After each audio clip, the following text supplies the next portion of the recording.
Hi, and welcome back to Small Town Murders. I'm your host, Faith. And I'm your co-host, Reese. Small Town Murders is a podcast where we talk about small towns and how they aren't the safe havens many people seem to think they are. So shut off your lights and lock your doors. This is the case of the mother-in-law who killed her son-in-law in cold blood.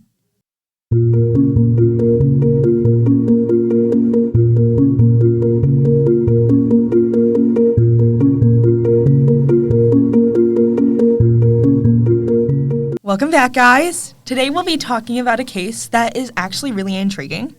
I'm sure some listeners can relate about having bad mother-in-laws. I've seen a lot of stories on Reddit about, terrible mother-in-laws. But their mother-in-laws go as far as killing them. I have not seen anything on that. Well, today, it happened. So, this case takes place in Fallbrook, California, in a gated community in the Estacio household. So, George Jaward Estacio was a family man. He lived in a house in Fallbrook in the gated community, and he was described as a family man, and he was one of 8 kids. He was the third, and his family described him as someone everyone loved to be around. Yeah. So, Jaward was a real estate agent and a rugby coach, and he was also ex-military, and he lived with his wife, Laura, and he had 2 kids and 1 older son from a previous relationship.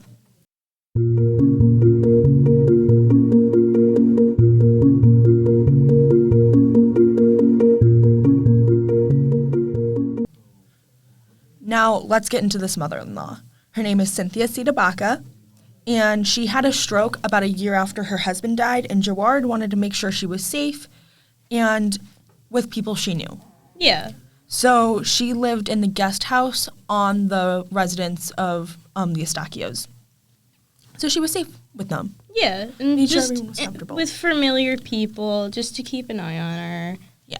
It's good to have. Yeah, just making sure she's okay. That's a really nice thing for your son-in-law to do. Mm-hmm. I'm sure, some families have, plans. Say, if anything happened to her, we would put her here or there. Yeah. A lot of people have that.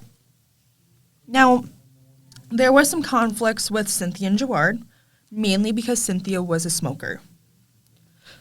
Now, she would smoke outside, I believe, but Jaward didn't want her smoking around the kids. He believed it was a bad influence, which I feel is reasonable. I grew up around a lot of people who smoke, especially in my family, and it's just something you don't want, little kids to be around to get that influence. And also secondhand smoke. It's People very die dangerous. every year from secondhand smoke. So he just wanted to make sure his kids weren't having a bad influence and, just being Keeping safe. them safe, yeah. So basically when Cynthia would be smoking outside, now, there have been reports that Jaward was abusive. So, certain reports, Cynthia says, and we'll get into a little bit about his wife, Laura, later on. But people said that Jaward, when he saw Cynthia smoking outside, he would get the gardening hose and say, "I see a fire, we have to put out the fire," and he would spray her with the hose. Mm-hmm.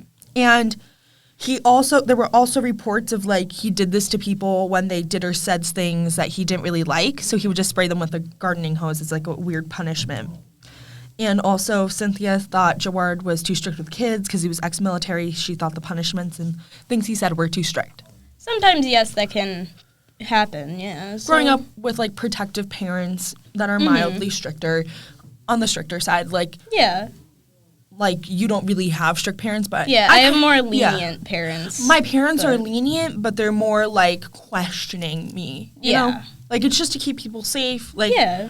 They have requirements. They have expectations, which I feel like it's completely fine to do as a parent. Yeah, it's completely normal and just something that happens. It's just something that happens in life. People have strict parents. It happens. Now, this leads us out to the morning of February 11th, 2014. So, gunfire was heard coming from the residence, and neighbors call 911, and I'm going to play you about a minute-long clip of these 911 calls.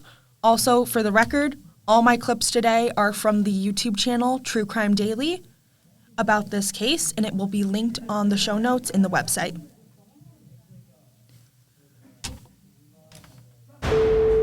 Harris Communications Dispatcher number 10 may help you. I've never shot a gun in my life, so I'm not an expert, but I'm sitting here in my house and I heard 4 or 5 discharges. Hi, I was in my bathroom doing my hair, and I could hear what sounded like gunshots, and I opened my window, and I hear it sounds like a man saying, "Help me, help me." Oh, I just heard the shot again. Silent emergency. Yeah, there was some gunshots fired, about 5 of them behind my house, and now I can hear someone yelling, "Help me." Oh, another gunshot. Another shot. I hear it. Another one. 3 more, okay. And this person is screaming, "Help Yeah. me." You hear him, is it male, female? It sounds kind of like a male, but it could be an old female with a raspy smoke voice. Yeah, we've got several deputies on the way. Okay. That was quite intense. You could hear the gunshots coming over the phone. Yes. So when police arrive to the residence, they find a blood trail from outside in the backyard to the kitchen, and they find Jaward's body riddled with bullets.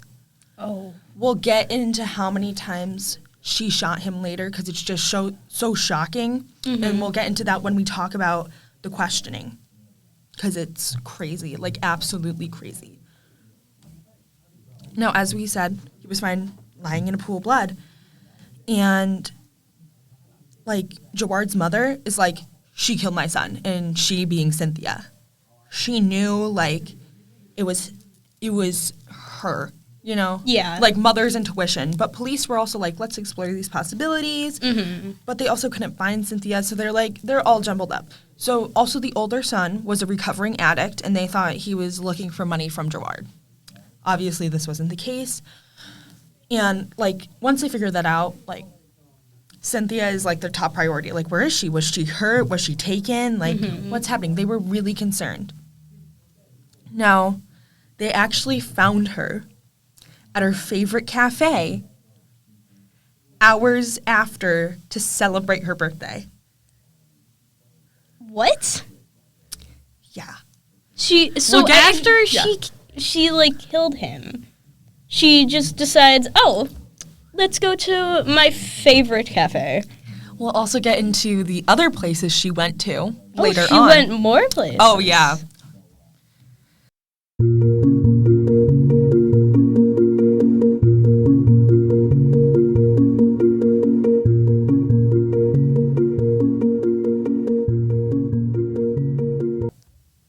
Okay, so they find Cynthia, and they bring her into the police station, and she's, like, joyous, greeting everyone, like, smiling, waving, and she's asking why she's here, like, once they get her into the interrogation room, and they tell her what's happened, and I'm going to play a clip of, like, her reaction, and we'll talk about it. Unfortunately, Laura's husband, you know what Laura's husband's name is? Well, unfortunately, Laura's husband has passed away. Huh? Laura's husband was killed today. You was killed when? Today. We're going to ask you some questions. We're going to ask you some questions because we're trying to figure out what happened today, okay? All right. So that may seem like a laugh, but it was actually her fake crying. I think that's a laugh, personally. That sounds so much like a laugh to me. So you said, like, if you heard the interrogator, he asked, like, do you know what Laura's husband's name is? And she shakes her head. Like, I watched this interrogation video, and she shakes her head and is like, no. You'll notice in the interrogation clips, like, they'll ask a question, and then they'll get an answer from her. But she's using hand movements and, like, body, like, language to express her answers. So the next clip, you're going to notice she gives a thumbs down when they ask about Jaward. I just want to put that out there now so we aren't confused later. Yeah. Okay. I'm going to play the next clip.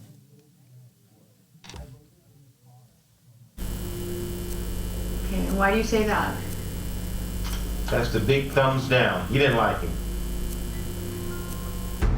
Cynthia tells detectives Jawad has been abusive to her daughter Laura, and her grandkids for years, saying Jawad has sprayed her with water, tripped her, and choked Laura. So as we can see, there was, by her claims, abuse going on in the home. Mm-hmm. We'll get more into this being like, people are probably thinking now, well, he probably deserved it. Some people may. Yeah, some people. But we will get into more of what the prosecution thinks about that later on with the trial and things like that. Mm-hmm. Now, I have another clip about the abuse that I'm going to play now. It kind of goes more into depth about how she's feeling and just kind of goes into it. Okay. Over. He's mean to everybody? Yes, he is. So it's like he's mean to everybody, meaning his wife, his kids, people around him. But his family says many different things. Like, his family is like, he was this nice family man. He was amazing. Like, you stole him from us. But Laura and Cynthia are saying he was abusive. And do we know if there's any other accusations of him being abusive? According to my research, no. But also, does that warrant a murder, even if you would? Yeah. Like, that's still not an excuse, per se. Like, you don't... Like I said, this case is so insane. Yeah. We'll get more into this case in the interrogation clips. It's crazy. There is so many parts to this. There's a lot to unpack here. Yes. So she finally admits later on in the interrogation that she did, in fact, kill him. And I'm going to play you the clip now.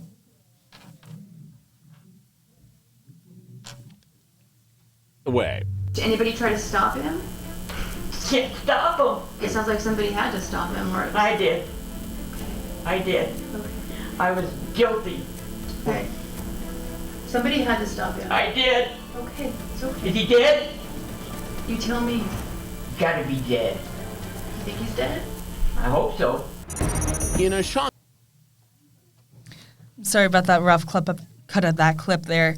But she fully admits to it. She's like, I stopped him. I killed him. And she's questioning, like, is he dead? Is he dead? Yeah. She knows he's dead, and I'm going to tell you why. So on the morning, let's just get into why he was murdered. Because this is insane to me.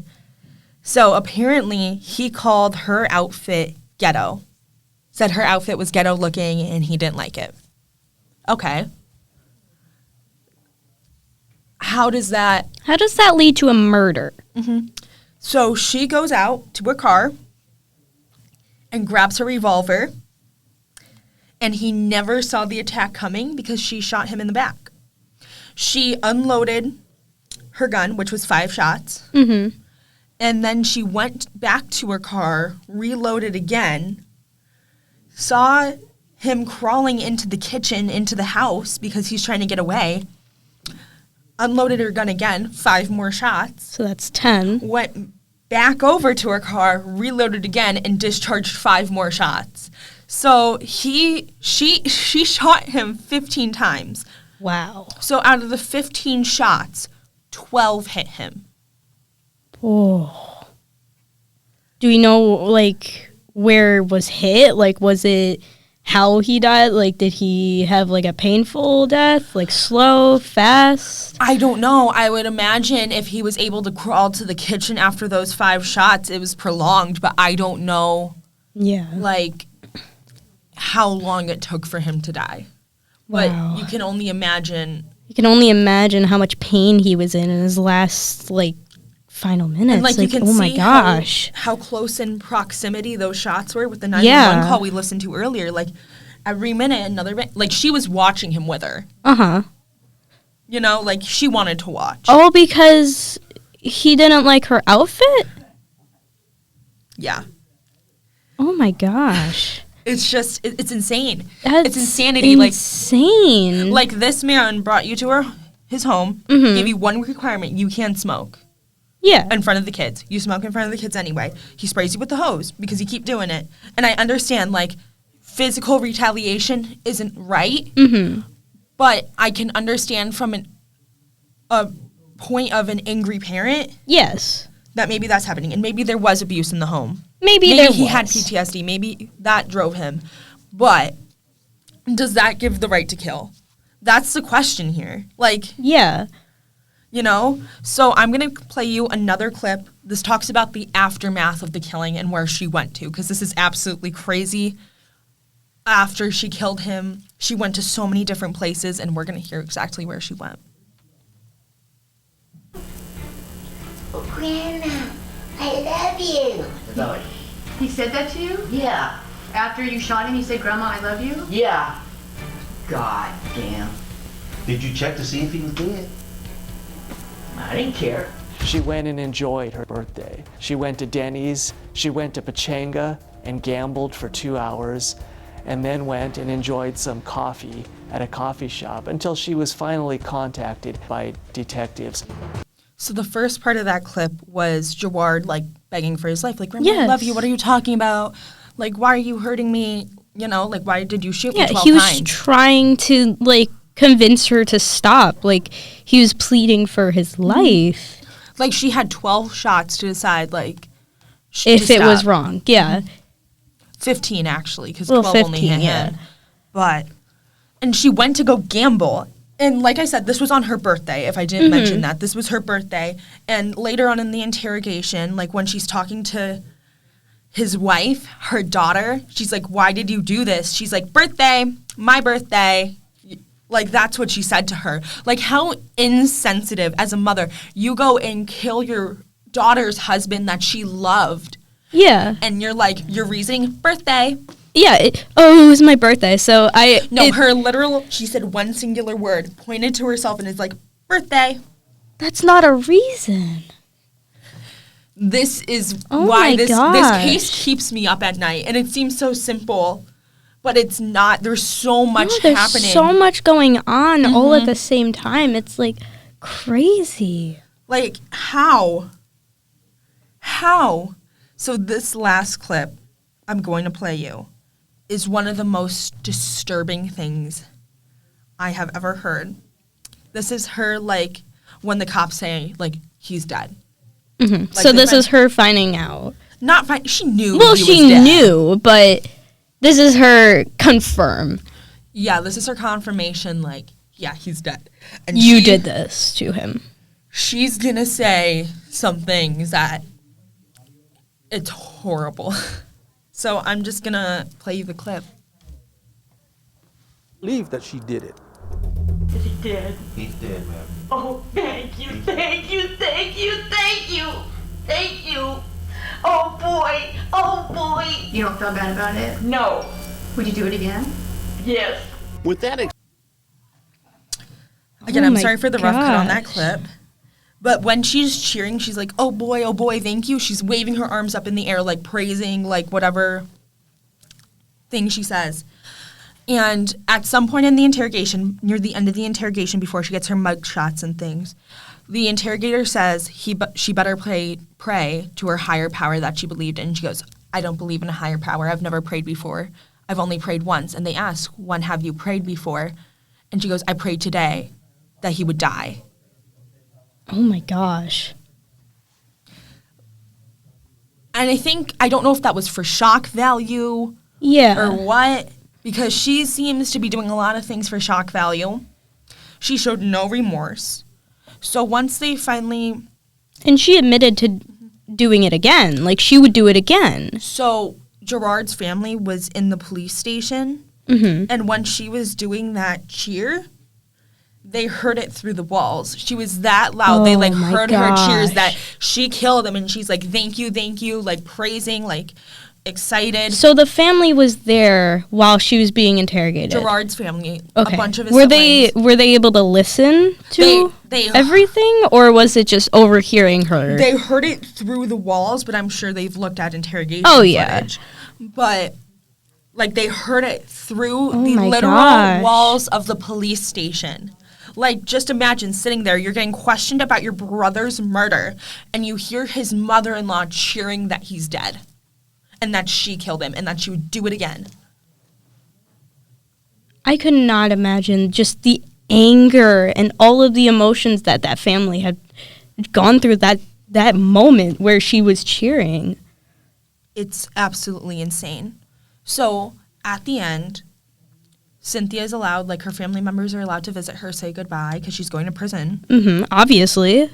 And Laura just starts breaking down, like, why would you do this? Why would you do this? And we talked about this before, and her, like, response is, birthday, like, I did it, you know, like, happy, smiley. She's like celebrating. She's like, it was my birthday. I did what I wanted to. Like, best birthday present she's gotten in her life. Wow. I looked at those clips, and they are just, like, the anguish of Laura, like, being bent over, like, can't stand up. She's sobbing because this is the love of her life. Yeah. And, like, sobbing, and, like, the two people she loves the most, her family member, her mother, killing the love of her life. That's insane. Like, that's not even, like, fathomable. Oh my God. I can't even imagine. Like, how dare she? Yeah. I would never. First of all, how could she do this? Like, she was the judge, jury, and executioner. Yeah. Like, she had no right. No, not at all. So one of Gerard's children, Laura's children, walks into the interrogation room, barely made it in, 3 steps in. I watched this kid walk in. It's heartbreaking. And Cynthia asks for a kiss from her. Like, come give grandma a kiss. And her response, the child's response is like, no, you killed my dad. Like, crying, like, oh no, my you killed my dad. gosh. And she just walked out. Like, she couldn't get there. Like, then you kill her dad and then you want a kiss? She doesn't want to give her little grandma a kiss. Like, her dad's killer a kiss. Goodbye. Like, how dare you ask for that? Oh like, my gosh. I am fuming. Like, talking about this gets me so angry. Yeah, and that's just, we're outsiders to this entire situation. Like, everything that was going on, like, oh my gosh. It's insane. So she is charged with first-degree murder, which first-degree murder, you have to have intent to kill with malice. She obviously killed with malice. Yeah.